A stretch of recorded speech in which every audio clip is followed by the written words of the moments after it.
अस्सलामुअलैकुम एवरीवन, कैसे हैं आप सब। आज मैं नमक पारे बनाने की रेसिपी शेयर करूंगी।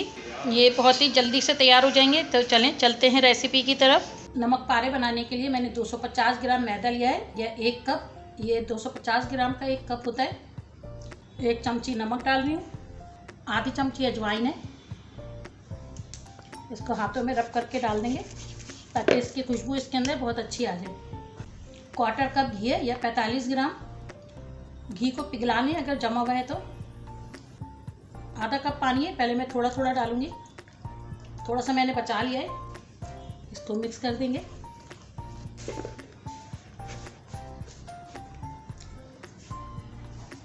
इसको हाथों से गूंद लेंगे।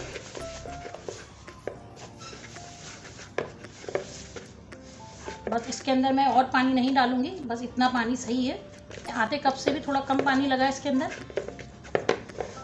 इसको मुट्ठी लगा लेंगे और अच्छी तरह से इसको नीट कर लेंगे।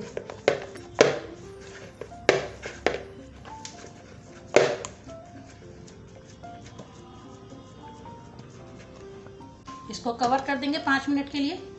मैंने आधा कप पानी लिया था, उसमें से भी इतना पानी बच गया। पानी थोड़ा कम ही डालें, अगर कम लगे तो फिर आप और ऐड कर सकते हैं, क्योंकि मुझे इसकी बहुत ज़्यादा नरम डो नहीं बनानी है, थोड़ी सी हार्ड डो बनानी है।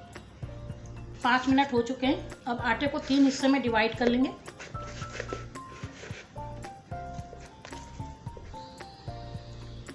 और इसके पेड़े बना लेंगे। एक पेड़े को निकाल लेंगे और बाकी को कवर कर देंगे। थोड़ा सा आटा छिड़केंगे, उसके ऊपर एक पेड़ा रख देंगे। अब इसे बेल लेना है। ये देखिए, मैंने इसे बेल लिया है। अब इसको बिल्कुल किनारे को बिल्कुल चिपका देना है, काउंटर से इसको बिल्कुल चिपका देना है। इस तरह करना बहुत ज़रूरी है। इसको काउंटर से बिल्कुल चिपका दें किनारे को।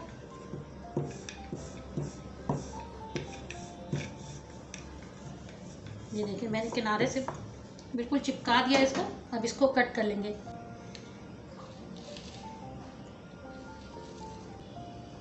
मैंने 1 कप आटे का बनाया है, आप इसी रेशो से डबल भी कर सकते हैं या ट्रिपल भी कर सकते हैं। जितना ज़्यादा आप बनाना चाहें इसी रेशो से आप बना सकते हैं।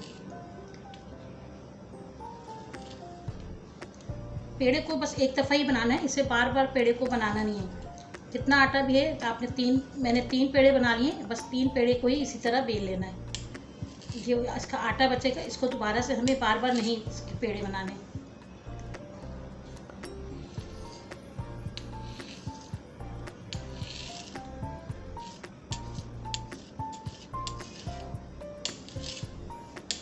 देखिए, मैंने इसे काट लिया है। अब इसके ऊपर खुश्क आटा छिड़क देंगे, खुश्क मैदा छिड़क देंगे और इसे छुरी को उल्टा करके इसे मैं निकाल दूंगी।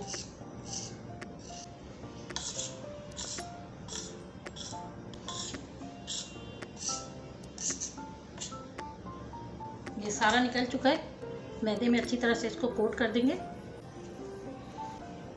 अब इसे मैं निकाल लूँगी एक प्लेट में। अब इसे फ्राई करेंगे। शुरू में तेल को थोड़ा सा तेज़ गरम कर लें और इसे डाल दें। जब ये थोड़ा फूल जाएगा तो फिर चूल्हे की फ्लेम को लो कर देंगे। ये देखें, ये सारे नमक पारे फूल चुके हैं। अब मैं चूल्हे की फ्लेम को लो कर दूँगी।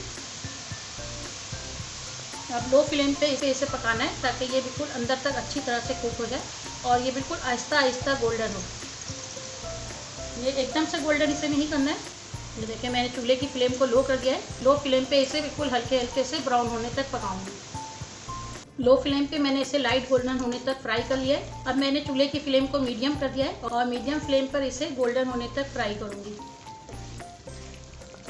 आप नमक पारे के साइज़ को अपने हिसाब से बड़ा छोटा बना सकते हैं। ये देखें, ये गोल्डन हो चुके हैं। अब इसे निकाल लेंगे।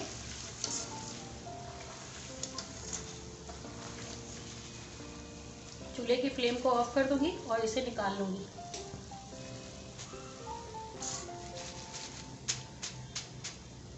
आधे मैंने छोटे साइज़ के नमक पारे बनाए और आधे मैंने बड़े साइज़ के बनाए।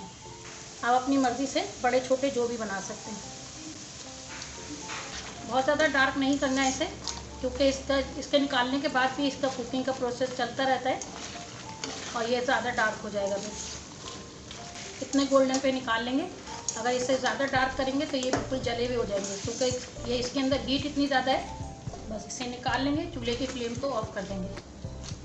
ये देखें, ये मैंने थोड़े से छोटे साइज़ के नमक पारे बनाए हैं और बाकी जो है मैंने बड़े साइज़ के नमक पारे बनाए हैं। इसे आप ज़रूर ट्राई कीजिएगा। तो मिलते हैं फिर अगली रेसिपी के साथ। अल्लाह हाफिज़।